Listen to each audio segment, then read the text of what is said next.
नीरू एक गरीब बुढ़िया थी जो हमेशा देवी माँ की पूजा किया करती थी। नीरू के बेटा बहू एक एक्सीडेंट में चल बसे।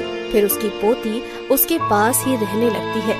अब उसकी पोती भी बड़ी हो चुकी थी तो नीरू अपनी पोती की शादी करना चाहती थी। तो वो देवी माँ से कहती है, हे देवी माँ, मेरी पोती अब बड़ी हो गई है। मैं चाहती हूँ कि इसको कोई योग्य वर मिले, फिर मैं इसके हाथ पीले कर दूंगी और अपने फर्ज से मुक्त हो जाऊंगी। हे माँ, अगर मेरी बेटी की शादी जल्दी ही हो गई तो मैं आपके नवरात्रों के सारे व्रत रखूंगी।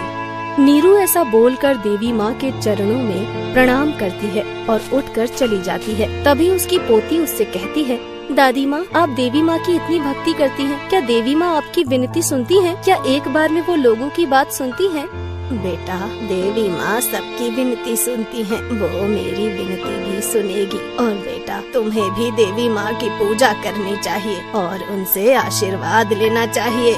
दादी माँ, मैं तो नहीं जानती कि देवी माँ सबकी सुनती हैं या नहीं, पर अगर आपका उन पर इतना अटूट विश्वास है तो मैं भी उनकी पूजा जरूर करूँगी।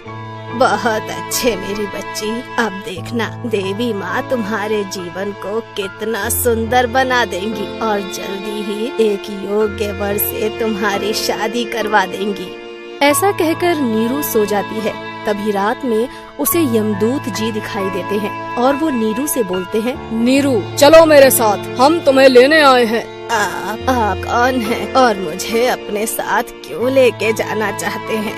हम यमदूत हैं और यमराज जी ने हमें तुम्हारे प्राण लेने के लिए भेजा है। अब तुम्हारा समय पूर्ण हो चुका है, इसीलिए हम तुम्हें लेने आए हैं।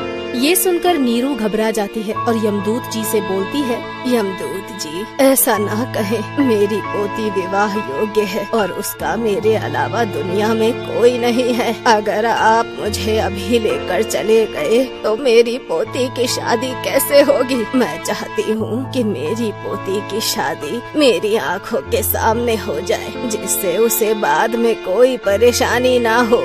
हम यमदूत हैं और हमारे महाराज यमराज जी का आदेश है कि तुम्हारे प्राणों को हर लिया जाए, अतः तुम्हें हमारे साथ चलना ही होगा। हम कुछ नहीं सुनना चाहते, वैसे भी यमराज जी के फैसले के विरुद्ध हम नहीं जा सकते। मैं तुम्हारे साथ अभी नहीं आ सकती, मुझे मेरे फर्ज पूरे करने हैं। तुम्हें मेरे साथ चलना ही होगा, या तो प्यार से, अन्यथा जबरदस्ती से। नहीं नहीं, महाकाली मेरी रक्षा करो। आप तो जानती हो मेरी पोती का मेरे अलावा कोई नहीं है, मुझे मौत से डर नहीं लगता, लेकिन मेरे मरने के बाद मेरी पोती का क्या होगा? हे देवी माँ, मेरी रक्षा करो।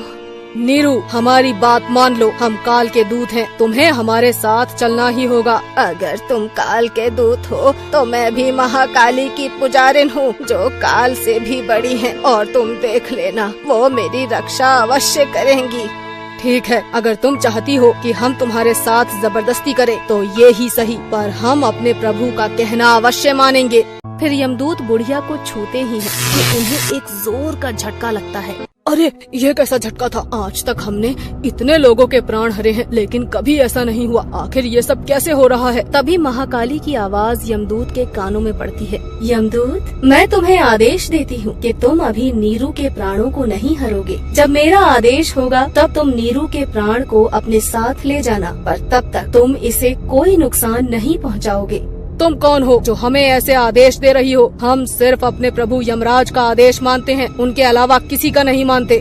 मैं ही दुर्गा हूँ, मैं ही काली हूँ, मैं ही महाकाली हूँ, मैं काल से परे हूँ, मैं ही सर्वप्रथम शक्तिशाली हूँ। इतना सुनते ही यमदूत समझ जाते हैं और वो हाथ जोड़कर बोलते हैं, मुझे क्षमा करना माता, मैं आपको पहचान नहीं पाया। जय हो महाकाली की। इतना कहकर यमदूत वहाँ से यमराज जी के पास चले जाते हैं। यमदूत, मैंने तुमसे कहा था उस बुढ़िया के प्राण लेकर आ जाना, पर तुम तो खाली हाथ ही आ गए। यमदूत, क्या अब तुम अपने प्रभु का आदेश भी नहीं मानते? तुम उसके प्राण क्यों नहीं लेकर आए? हम गए थे महाराज, लेकिन महाकाली का आदेश था कि उस बुढ़िया के प्राणों को तब तक न हरा जाए जब तक महाकाली आदेश न करे। ऐसे कैसे हो सकता है? कोई भी देवी देवता मेरे कार्य के विरुद्ध नहीं जाते, ना ही कोई बाधा डालते हैं, तो इस बार महाकाली ऐसा क्यों कर रही हैं? पता नहीं महाराज, पर हम महाकाली के आदेश के विरुद्ध नहीं जा सकते, इसीलिए हम वापस आ गए हैं। ठीक है, हम स्वयं उसके प्राणों को लेने जाते हैं और देखते हैं महाकाली हमें कैसे रोकती हैं।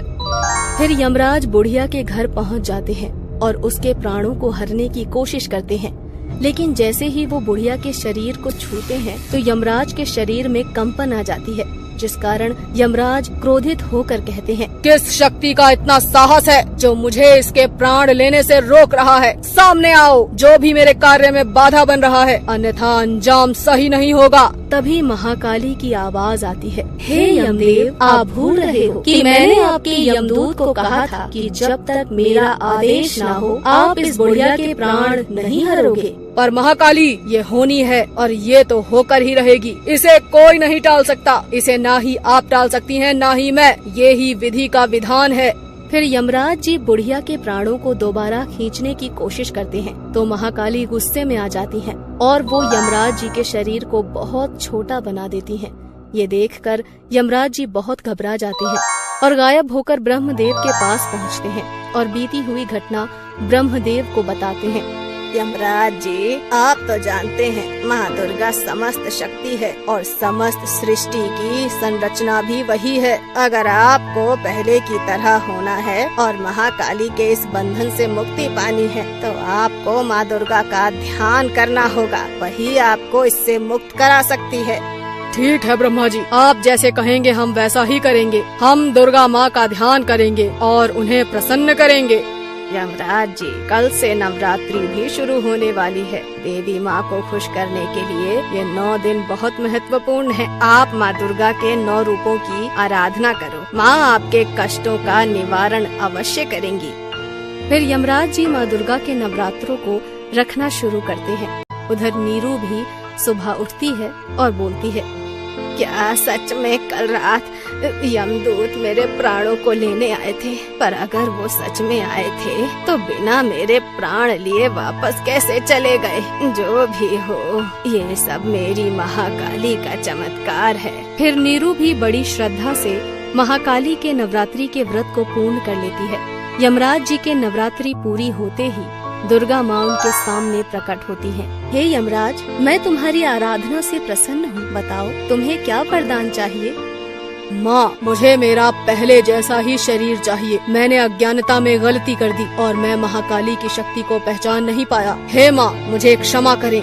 यमराज जी, महाकाली मेरा ही एक स्वरूप है और उनकी शक्ति के सामने सुवेम महादेव भी नमन करते हैं। पर यमराज जी, आपका पश्चाताप देखकर मैं आपकी भूल को क्षमा करती हूँ और आपको यह आदेश देती हूँ कि जब तक बुढ़िया की पोती की शादी नहीं हो जाती तुम उसके प्राणों को नहीं हरोगे। ठीक है, जैसा माँ दुर्गा का आदेश, मैं वैसा ही करूँगा। बुढ़िया के प्राणों को तभी हरण करूँगा जब बुढ़िया अपनी पोती की शादी कर देगी।